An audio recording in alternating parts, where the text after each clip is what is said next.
Pai Santo e querido, já que a tua filha Jesus, Senhor, que vai trazer a tua palavra hoje, Pai. Que, Senhor, não venha nada não, mas que venha de ti, Pai. Que venha do céu direto para os nossos corações, Deus. Conduz ela, Senhor, da melhor forma, Pai. Ela está aqui, Jesus, para fazer o teu querer, a tua vontade, Pai. Oh, Deus, nós te pedimos, Senhor, ser com ela, Pai. Conduz ela, Jesus, em todos os momentos. É o que nós te pedimos e desde nós te agradecemos. Em nome de Jesus. Amém.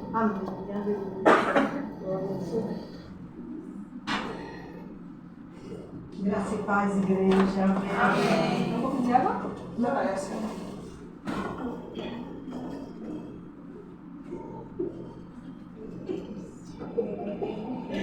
Eita, Deus maravilhoso, Deus é lindo, não é? Deus é lindo, Deus é lindo, Deus é muito lindo.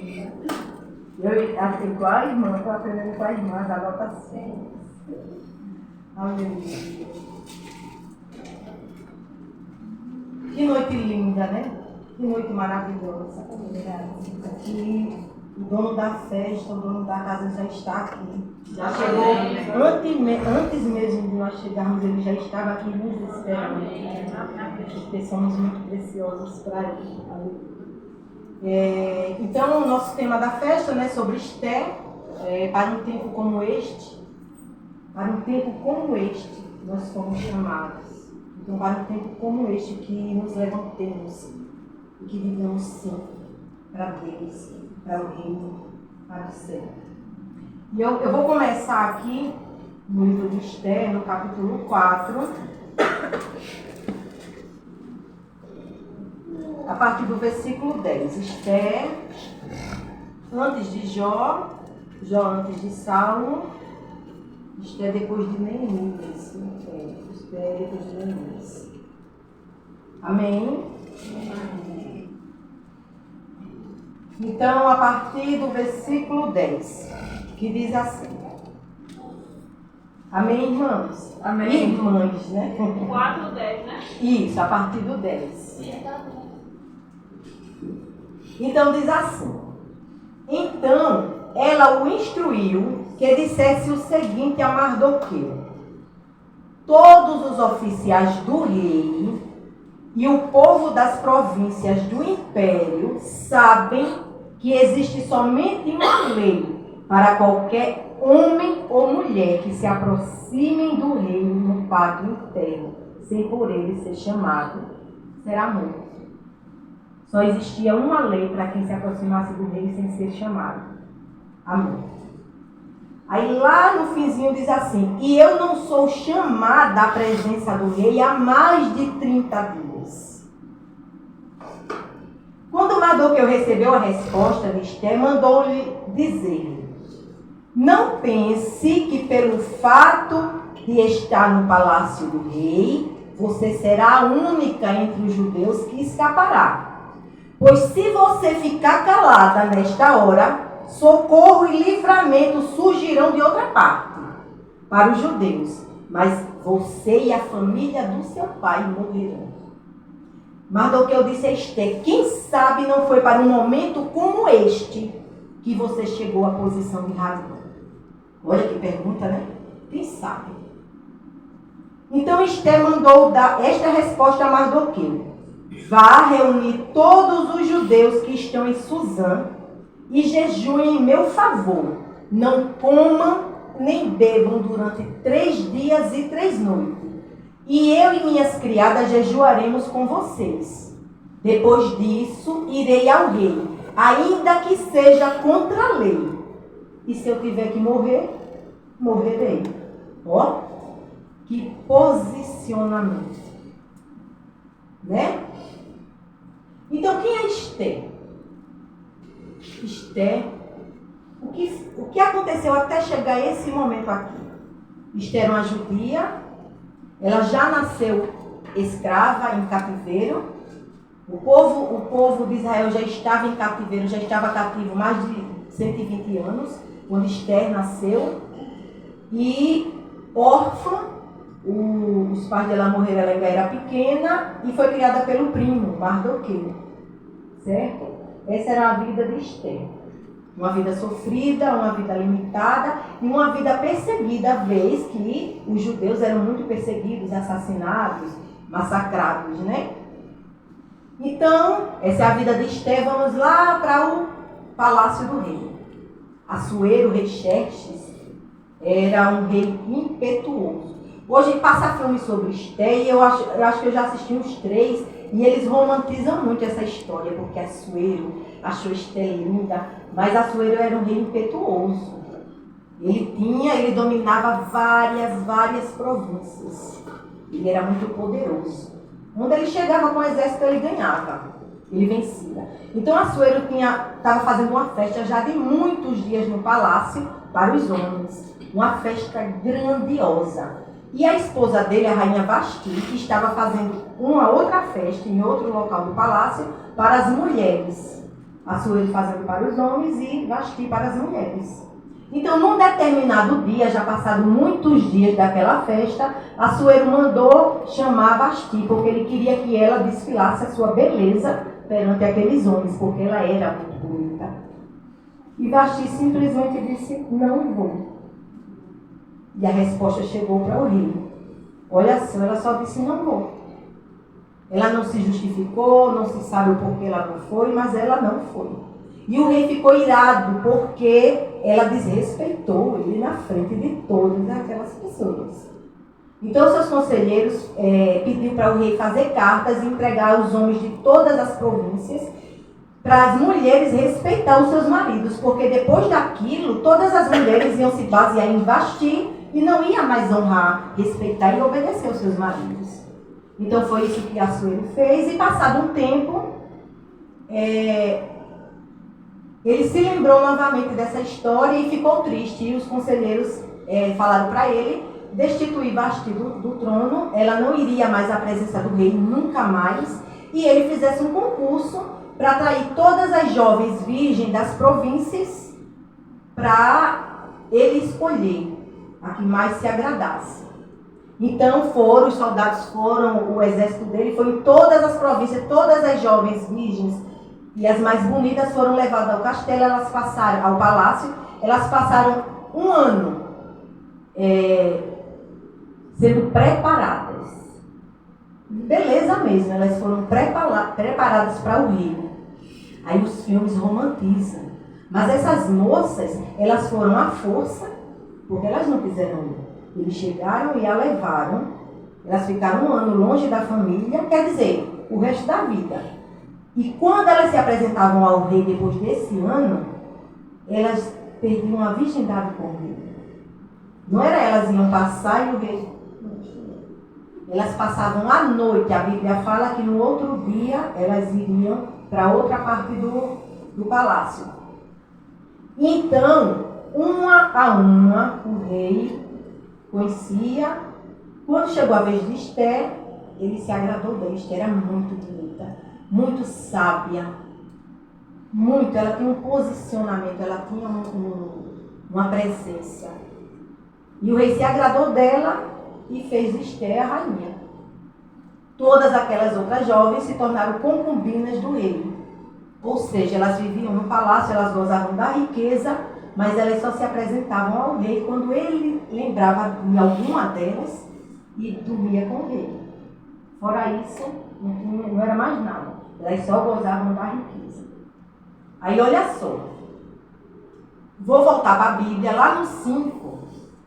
Quando Esther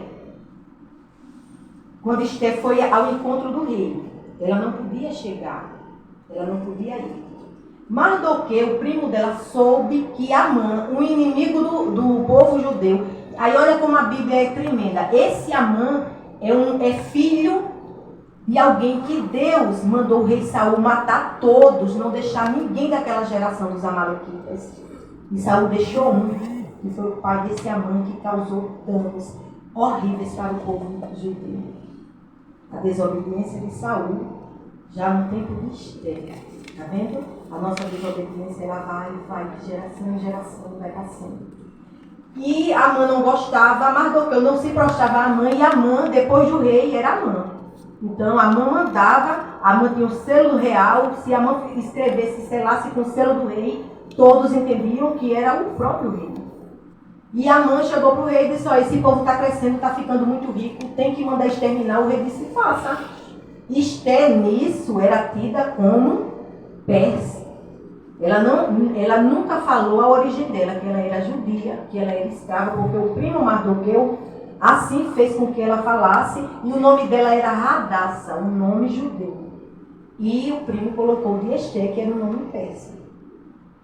Então, quando Mardoqueu soube desse decreto, ele ficou muito triste, rasgou as roupas, vestiu-se em sacos, dormia na cinza e ficava andando para que Esther pudesse vê-lo. E Esther viu e mandou perguntar o que estava acontecendo. Então, Mardoqueu mandou a cópia do decreto, dizendo que o povo tinha sido, que já estava decretado que eles seriam exterminados em tal data, em tal momento, pedindo a Esther que fosse à presença do rei suplicar pela vida deles. Aí entra o que a Bíblia diz, quando ela diz que todo mundo ali sabia que a única lei para quem se apresentasse ao rei sem ser chamado era a morte. E já fazia mais de 30 dias que o rei não chamava ela. Foi a resposta que ela deu, é o que a gente faz. Às vezes a coisa vem, aí a gente, mas eu não posso. Mas se eu pudesse. Porque foi mais ou menos isso. Olha, primo. Se eu fosse chamada, eu falava, mas eu não sou chamada. E se eu for, eu morro. Ela justificou, ela não estava mentindo. Mas não é isso que a gente faz, o nosso jeitinho, para tudo? Para tudo a gente arruma uma justificativa. E nessa justificativa a gente crê que está certo. Eu costumo sempre dizer, se tiver um mais, não é de Deus. É de Deus e não é. Se tiver mais, não é. E aí Mardoqueu disse a ela, né, que ela não pensasse que se ela não ajudasse o povo, socorro viria de outra parte, porque Deus mandaria. Os planos de Deus não se frustram. Amém. Mas a gente tem que se posicionar. Por quê? Ele quer a irmã Lili para o plano. Mas ele não obriga. Deus não obriga nada. A gente tem livre-arbítrio, né? Aí a irmã se retrai com medo, se justifica. O plano de Deus não vai ser frustrado porque ele vai levantar a outra. Ele levanta a irmã Elisete. Agora a Lili vai pagar caro. Ela vai pagar o preço da desobediência. Então, Mardoqueu disse a Esther, não pense que se você, porque está no palácio, né, da rainha, e não vai acontecer nada com você, porque vai. Se levantará socorro para o povo e você e a família do seu pai morrerão. Aí ela refletiu sobre aquilo. E Mardoqueu disse, quem sabe não foi para esse momento que você chegou à posição de rainha. Porque quem era a rainha? Vasti. Mas não era Vasti que tinha que estar no trono para Deus operar o que ele tinha de operar. Né? E entenda como Deus é misericordioso e Deus é Deus para todos, que ele podia estalar o dedo e Vasti sumir. Mas Deus deu a ela o livre-arbítrio. Ela desobedeceu o rei. Não foi Deus que disse, não vai. Não foi Deus que prendeu ela no canto para ela não ir para a Esther. Deus não arquiteta nada contra a vida de ninguém. Nós nos colocamos na posição que estamos. Ou na posição que estaremos. Então, ela medita e ela diz assim, diga o povo que jejue, que eu vou jejuar com as minhas criadas e depois disso eu vou ao rio. E se eu tiver que morrer, morrerei. Percebam aí que ela antes justificou. Quando ele deu a resposta a ela, aí ela disse, jejue e eu vou. Ela não disse depois do jejum a gente vê. Ela já sabia que ia. E se ela morresse, morria. Veja que ela aí já se posicionou. Ela não voltaria mais atrás. Porque ela disse que iria depois do jejum. Né? Então, aí vamos ver na Bíblia a resposta, lá no capítulo 5, que o rei diz assim. Esther passeou na frente do palácio, a entrada, e o rei sentado no trono, lá. Esther se vestiu com a melhor roupa de rainha, e ela andou na frente e parou, e o rei lá. E é isso depois do jejum. Aí ela foi. E o rei olhando para ela lá no trono. E todo mundo estranhando, porque aquilo ali era morte. E o rei levantou o cetro. Se ele baixasse o cetro, aqueles soldados já entenderiam que era para... Não tinha conversa, a batalha de Esther. E Esther foi, ele com eu vejo essa cena linda. Ele lá, todo imponente, com cetro. E Esther indo. Esther indo. E a Bíblia conta que ela chegou bem perto e tocou a ponta do dedo na ponta do cetro. Ó, que ousadia. Ninguém disse a ela que ela não ia morrer. Ninguém disse que o rei não ia abaixar aquele cetro. Então o rei diz assim, quando ela toca no cetro, ele diz assim: o que há, rainha Esther? Qual é o seu pedido? O rei estranhou para ela fazer uma coisa daquela. Aí olha que coisa linda. Olha o jejum. Olha a resposta de Deus. Essa é a resposta de Deus quando o rei olhou para ela e diz assim: qual é o seu pedido? Mesmo que seja até a metade do meu reino, eu te dou. Olha, é isso que acontece quando a gente põe Deus antes de ir. Ousadia é diferente de afronta. A Vasti afrontou o rei e foi destituída.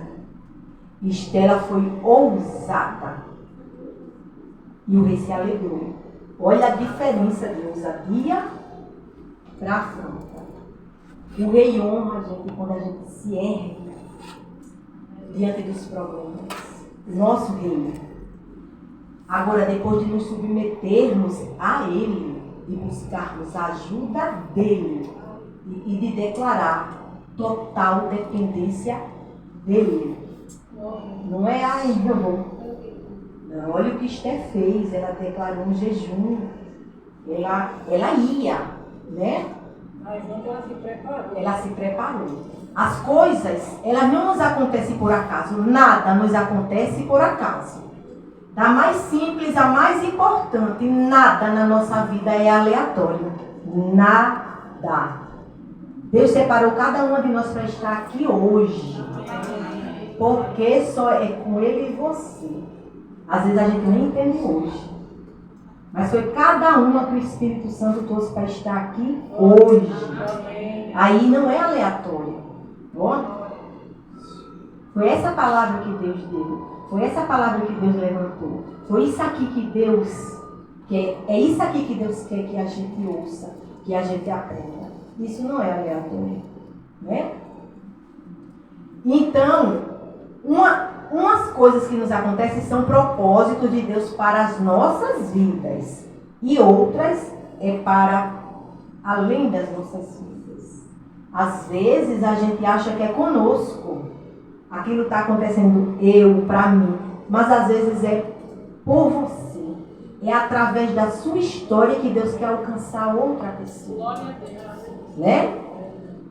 Você vê que a história de Esther, Deus alcançou o povo todo. O povo todo Deus alcançou. Amém, Jesus.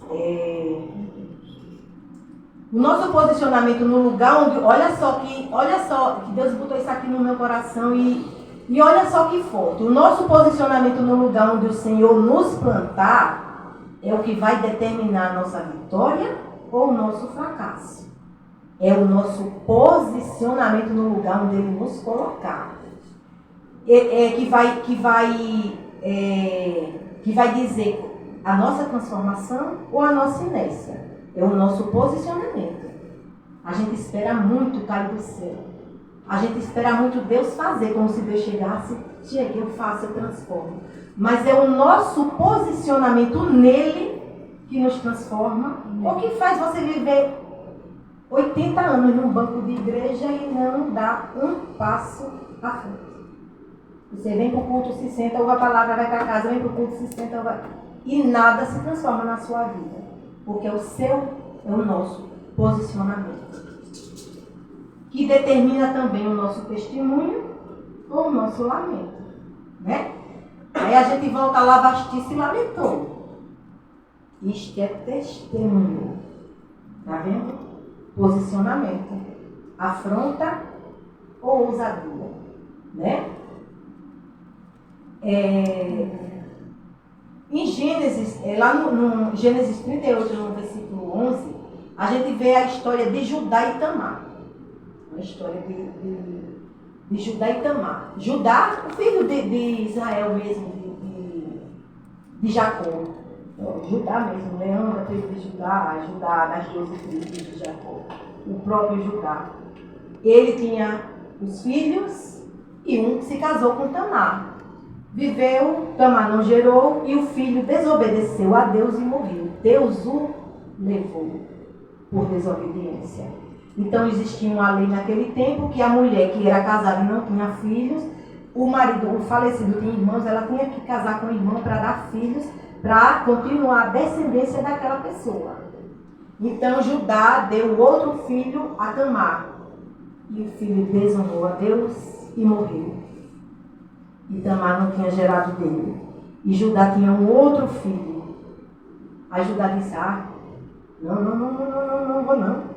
Meus filhos tudo morrendo. Ele não admitiu que os filhos estavam em desobediência. Para ele era mais fácil culpar Tamar, porque era com ela que casava e morria, né? Então era mais conveniente ele culpar do que admitir que os filhos eram ruins. Era muito mais fácil jogar, e é muito mais fácil a gente jogar a culpa dos nossos fracassos em alguém. Vasti podia dizer, foi por causa da Esther. Ela jamais ia dizer, eu desobedeci, eu não fui chamada. Né? Então era muito mais fácil, a Bíblia não conta, mas eu estou falando que a gente tem esse costume. A gente não se posiciona e depois culpa. Culpa o diabo, culpa o irmão, culpa o trabalho, culpa o filho, culpa todo mundo. Porque é mais fácil para a gente.